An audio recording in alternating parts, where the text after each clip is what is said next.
ಕಾರ್ಮಿಕರಿಗಾಗಿ ಕಂಪ್ಲಿಗೆ ಬಂತು ಸಂಚಾರಿ ಆರೋಗ್ಯ ಘಟಕ. ನಗರದ ಅಂಬೇಡ್ಕರ್ ಸರ್ಕಲ್ನಲ್ಲಿ ಶಾಸಕ ಗಣೇಶ್ ಚಾಲನೆ. ಸಂಚಾರಿ ಆರೋಗ್ಯ ಘಟಕದ ವಿಚಾರವಾಗಿ ಶಾಸಕ ಗಣೇಶ್ ಹೇಳಿಕೆ. ಕಾರ್ಮಿಕರು ನಮ್ಮ ದೇಶದ ನಿಜವಾದ ಶ್ರಮಿಕರು. ಅವರ ಆರೋಗ್ಯ ಕಾಪಾಡುವುದು ನಮ್ಮೆಲ್ಲರ ಜವಾಬ್ದಾರಿಯಾಗಿದೆ. ಈ ವಾಹನದ ಮೂಲಕ ತಲುಪದ ಪ್ರದೇಶಗಳಲ್ಲಿಯೂ ಆರೋಗ್ಯ ಸೇವೆ ನೀಡಲಾಗುತ್ತೆ ಎಂದು ಶಾಸಕ ಗಣೇಶ್ ಹೇಳಿದ್ದಾರೆ. ಇನ್ನು ಸ್ವತಃ ಶಾಸಕರು ವಾಹನದಲ್ಲಿ ತಮ್ಮ ಆರೋಗ್ಯ ತಪಾಸಣೆ ಮಾಡಿಸಿಕೊಳ್ಳುವುದರ ಮೂಲಕ ಕಾರ್ಮಿಕರಿಗೆ ಜಾಗೃತಿ ಮೂಡಿಸಿದ್ದಾರೆ.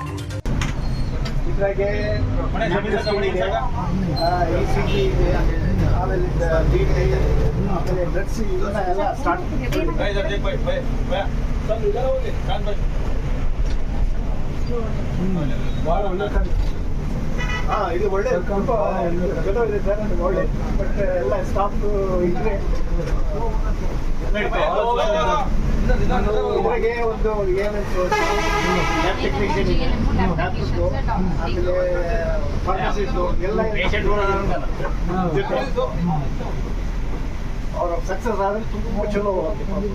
ಎಲ್ಲೆಲ್ಲಿ ಪಾಕೆಟ್ಸ್ ಇತ್ತು ಅಲ್ಲೆಲ್ಲಿ ಹೋಗಿ ಗಾಡಿ ಕೂಡ ಕ್ವಾಲಿಟಿ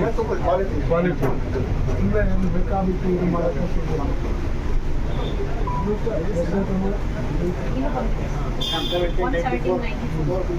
ಜಾಸ್ತಿ ಆಕ್ಚುಲಿ 120 ಇರಬೇಕು, 80 ಇದೆ. ಜಾಸ್ತಿ ಇದೆ. ಈಗ ಸ್ವಲ್ಪ ಓಡಾಡಿದವಾಗ ಸ್ವಲ್ಪ ಜಾಸ್ತಿ ಆಗ್ತದೆ, ಬಟ್ ಇದ್ರೆ ಇರ್ಬೋದು ಮಾಮೂಲಿ. ಅದಕ್ಕೆ ಎಲ್ಲ ಎಕ್ವಿಪ್ಮೆಂಟ್ಸ್ ಕೊಟ್ಟಾರೆ. ಇದು ECG ಮಾಡಲಿಕ್ಕೆ ಒಳಗಡೆ ಲ್ಯಾಬ್ರೇಟರಿ ಇದೆ.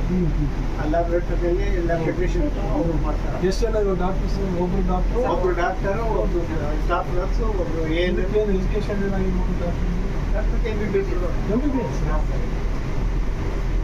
ಇದಕ್ಕೆ ಜಾಸ್ತಿ ಟ್ರೀಟ್ಮೆಂಟ್ ಜಾಸ್ತಿ ಇದೆ.